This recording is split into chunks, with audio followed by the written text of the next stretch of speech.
এই রকমের হৃদয় অল্প মালে অল্পতে যে আল্লাহর সন্তুষ্ট লাভ করে শুকরিয়া আদায় করে। ওরে আমার মা আমার বোন, আপনাদের বলি, আপনারা হয়তো সকলে সমান নন, আপনার স্বামীরাও সমান হয় না। কারো স্বামী হলো দিনে হয়তো 1 লাখ টাকা কামাই করে, আবার কারো স্বামী আছে দিনে 300 টাকা ইনকাম করে। হ্যাঁ মা জননী, আপনাদের শোনাচ্ছি, একটু মন খুলে শুনবেন। আপনার স্বামী রাজমিস্ত্রির জোগাড়ে সারাদিন এবার জোগাড় দেওয়ার পরে 300 টাকা পেল, বাজার থেকে একটা 150 টাকার শাড়ি কিনে বাড়ি ফিরল, আপনাকে হাতে দিল আনন্দ করে।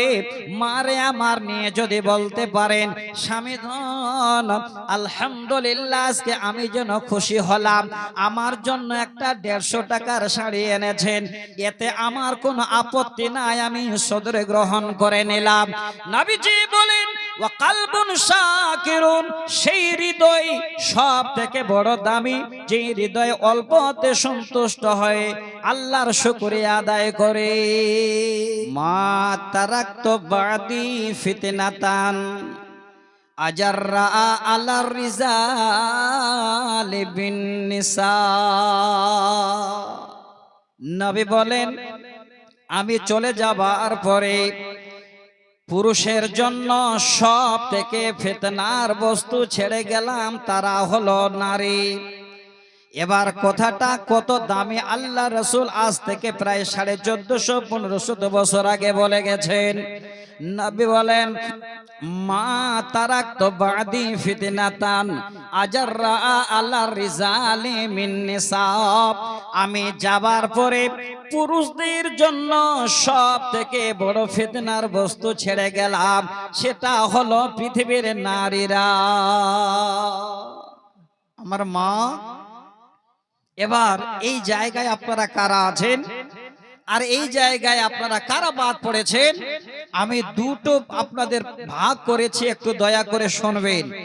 আজকের দিনে আল্লাহর কসম করে বলছি, বেশি দূর নয়, আমি যে দৃশ্যটা আপনার দেখলাম আহেরন ব্রিজে, কোন নারীকে কোন পুরুষ যেন এই রকমের লাইন ধরে তারা নিয়ে এসে এমন করে ছবি করছে, একজন ছবি করে যাচ্ছে, আবার আরেকজন তার পাশে দাঁড়িয়ে ছবি করছে।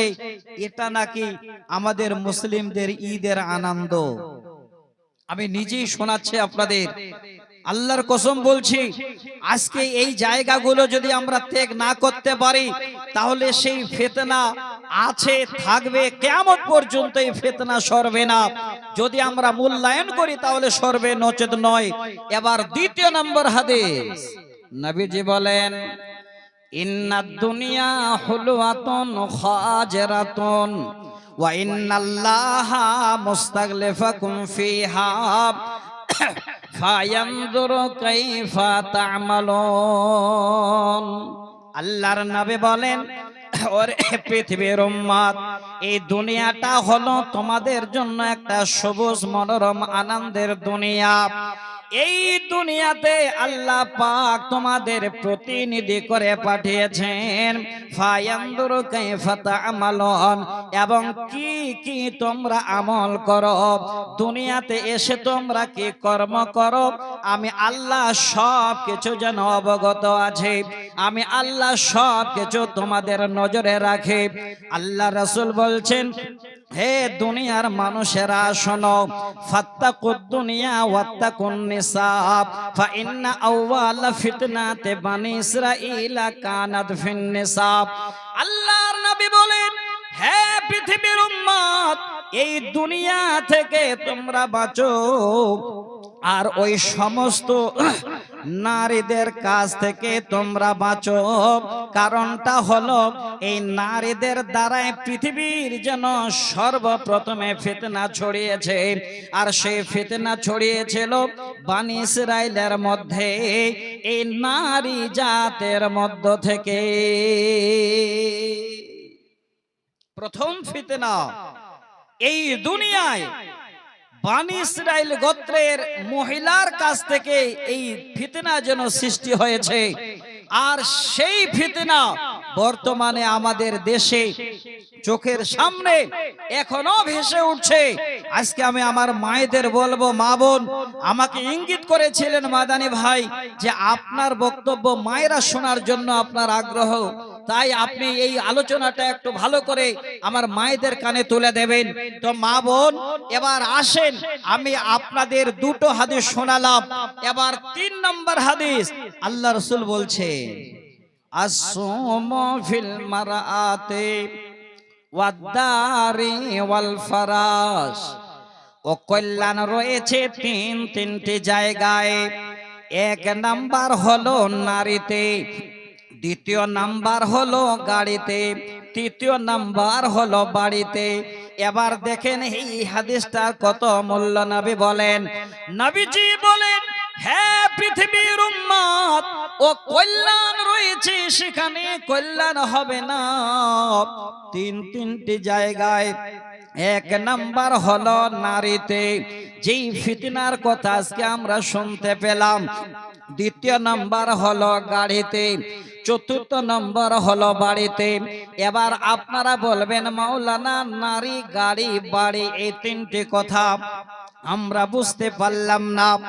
1 নম্বরে নারীর ফিতনার কথা আপনাদের জানা হয়ে গেল। 2য় নম্বরে যদি আপনার একটা অচল গাড়ি থাকে জীবনে সুখ হবে না। আপনার বাড়িতে যদি খারাপ মানুষ থাকে, বাড়ির পাশে খারাপ প্রতিবেশী থাকে, সুখ আসবে না। আল্লাহর নবী এই জন্য বলেন, হে পৃথিবীর উম্মত, আসসামু ফিল মারাআতি ওয়াদ-দারি ওয়াল ফারাস, নারীতে, বাড়িতে, গাড়িতে অকল্যাণ রয়েছে। এবার 3টি হাদিস শুনলাম। এত তাড়াতাড়ি আমি আলোচনা করি না, আমি সময়টা দেখছি এই কথাগুলো আপনাদের জানাবার জন্য। এবার 3টি হাদিসের এতটুকু নির্যাস আপনাদের সামনে আমি তুলে দিই। আল্লাহর কোরআন, সূরাটির নাম হলো সূরা ইউসুফ, আয়াত নাম্বার 28। এইটুকু শুধু কালে শব্দ আমার মায়েদের বলছে, মা কথাটা ভালো করে নেবেন। আল্লাহ পাক বলছেন, ইন্না কায়দাকুন্না আযীম, নিশ্চয় এই নারীদের চক্কর হলো অনেক বড় চক্কর। এক কথায় এই 3টি হাদিসের সমস্ত কিছু যেন আমরা বুঝে নিলাম। মায়েরে আমার, আজকের দিনে আপনারা যদি এইভাবে করে রাস্তায় বের হন, ঈদের আনন্দ মনে করে যদি খোলা মাথায়, খোলা পোশাকে পোশাক পরিধান করা, তারপরও খোলা বলানো হচ্ছে, ওইভাবে যদি রাস্তায় বের হন, তাহলে আপনাদের থেকে বড় ফিতনার বস্তু আর দুনিয়াতে কিছুই না। অনেক মা বসে আছেন, মাওলানা আমরা তো বের হইনি, আমরা তো বাড়িতেই ছিলাম, তাদের সঙ্গে আমাদেরকে কেন লাগিয়ে দিলেন? মা জননী, আপনাদের আমি লাগাইনি। এবার ওই মায়েরাই সব থেকে ভালো, সব থেকে ভালো। এবার একটা সহি হাদিস শোনাচ্ছে, শোনেন মন দিয়ে। আল্লাহ রাসূলের গোলাম মাওলা হযরতে সাওবান রাদিয়াল্লাহু তাআলা আনহু তিনি বলছেন, এই হাদিসটাকে দিয়ে, যেই মায়েরা আল্লাহওয়ালি, যেই মায়েরা আমার দ্বীন ইসলামকে প্রাধান্য দেন, যেই মায়েরা আজকে জালসা শুনতে এসে আল্লাহর আইন কানুন মেনে তারা বসেন, এই মায়েদের জন্য এই হাদিসটা শোনা জরুরি। এই জন্য বলছি, সমস্ত নারীর দ্বারাই ফিতনা হয় না।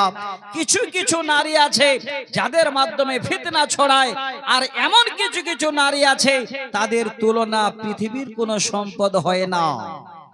হাদিসটা বলি, হযরত সাওবান রাদিয়াল্লাহু তাআলা আনহু হাদিসের রাবী। আল্লাহর রাসূলের সামনে সাহাবীরা আছেন, আল্লাহ রাসূলকে জিজ্ঞাসা করা হলো কি বাক্যে, ইয়া রাসূলুল্লাহ আইয়ুল মাল খায়রুন ফানাত্তাখিযাহু, নবী গো আপনার কাছে জানতে চাই পৃথিবীর সব থেকে দামি মাল কি, সব থেকে দামি সম্পদ কি যদি আপনি বলতেন, ফানাত্তাখিযাহু, সেই মালগুলোকে আমরা জড়িয়ে রাখতাম, আমরা সবাই হেফাজতে রাখতাম। নবীজি আপনার কাছে জানতে চাই দুনিয়ার সব থেকে অতি উত্তম মাল কি? আল্লাহ রাসূল এবার সঙ্গে সাহাবীদের সামনে জবাব দিচ্ছেন। সাহাবীরা তাকিয়ে আছেন, জানি না নবী কোন সম্পদের কথা বলবেন।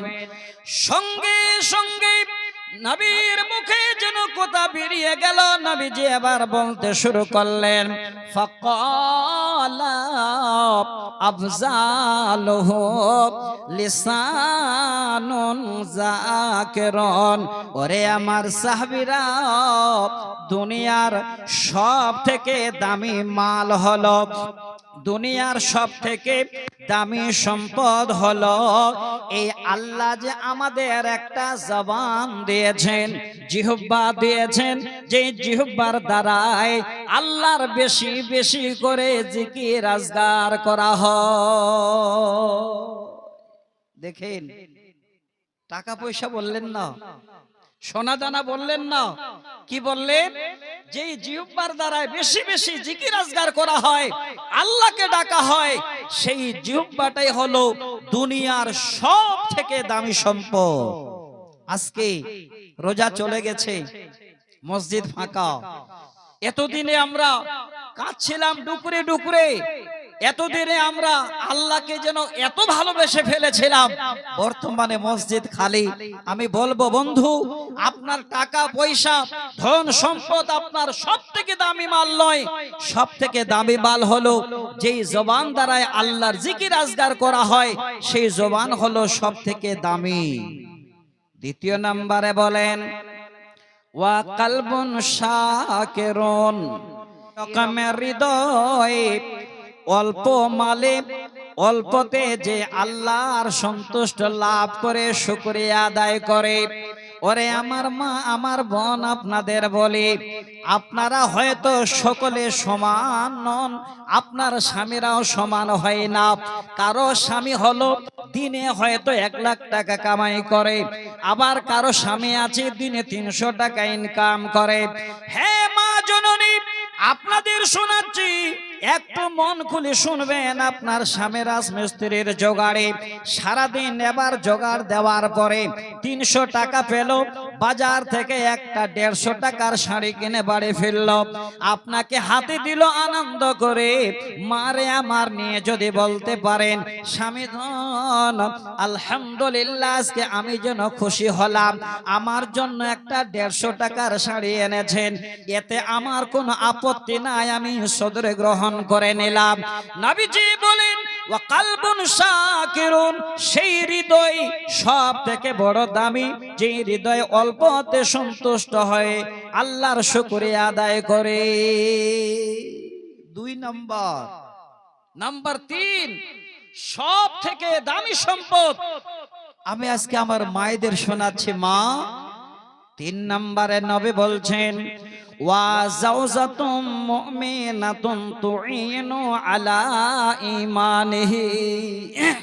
মায়েরে আমার, আপনাদের বলি, সমস্ত মায়েরা দুনিয়াতে ফিতনা ছড়ায় না, সমস্ত মায়েরা দুনিয়াতে খারাপ না। আমার মায়েদের তুলনা কত বড়, নবীজি বলেন, ওয়া যাওজাতুম মুমিনাতুন তুইনু আলা ঈমানিহি। সেই মুমিনা বিবি এত মূল্যবান সম্পদ, যে বিবিরা তাদের স্বামীর ঈমান আনায় সহযোগিতা করে, তারা স্বামীর কাছে ঈমানের সহযোগিতা করে। এই মুমিনা বিবিরা হলো দুনিয়ার সব থেকে দামি সম্পদ। ওই মায়েরা বোনেরা তারা ফিতনার ভিতরে যায় না। তাহলে 2টা ভাগ, কেউ রাস্তায় ঘুরছে, কেউ আজান হচ্ছে তো আল্লাহর কাছে সিজদা করে আল্লাহর কাছে চাইছে, কেউ রাস্তায় ফ্রি ঘুরে বেড়াচ্ছে, কেউ আল্লাহর জমিনে এত বড় জমিন পাওয়ার পরেও স্বামীর ঘরে বসে বসে স্বামীর খিদমত করছে, বাচ্চাদের লালন পালন করছে। আমার মা, হ্যাঁ বোন, আজকে যেই জায়গাটাতে বসে আছেন, আমি শুনলাম এখানে 1 বিঘা মাটির উপরে আপনাদের একটা ঐতিহ্যবাহী মসজিদ তৈরি হবে ইনশাআল্লাহ। এই জায়গা কেনার জন্য আজকে আপনারা এখানে বসে আছেন। আমি একটা হাদিস শোনাচ্ছি বুখারীর, যেই মায়েরা এখানে আছেন এই মায়েদেরকে আগে বলবো, মা জননী, যদি আপনারা আল্লাহ ওয়ালি হন, যদি নেককার হন, এত দামি সম্পদ আপনারা হন, স্বয়ং আল্লাহর ফেরেশতা আপনাদের সালাম জানাবে, স্বয়ং আল্লাহ পাক আপনাদের সালাম জানাবে। এত রাজি হন আল্লাহ আপনাদের উপরে যদি আপনারা আল্লাহ ওয়ালি মুমিনা হন। উদাহরণটা দিচ্ছি, আল্লাহ রাসূল গারে হেরায় ধ্যানে মগ্ন, আমার ওস্তাদ মারা গেছেন মাওলানা আব্দুর রশিদ কাশিমি সাহেব, আল্লাহ জান্নাতবাসী করুক। উনি এই কবিতাটা লিখেছিলেন আর তার সুর দিতাম আমি। ধ্যানরত ছিলেন নবী গারে হেরাতে, ফুরকানে হামিদ নাজেল হলো জিবরিল দারাতে। যাই হোক, আমি আর সময় নষ্ট করতে চাই না।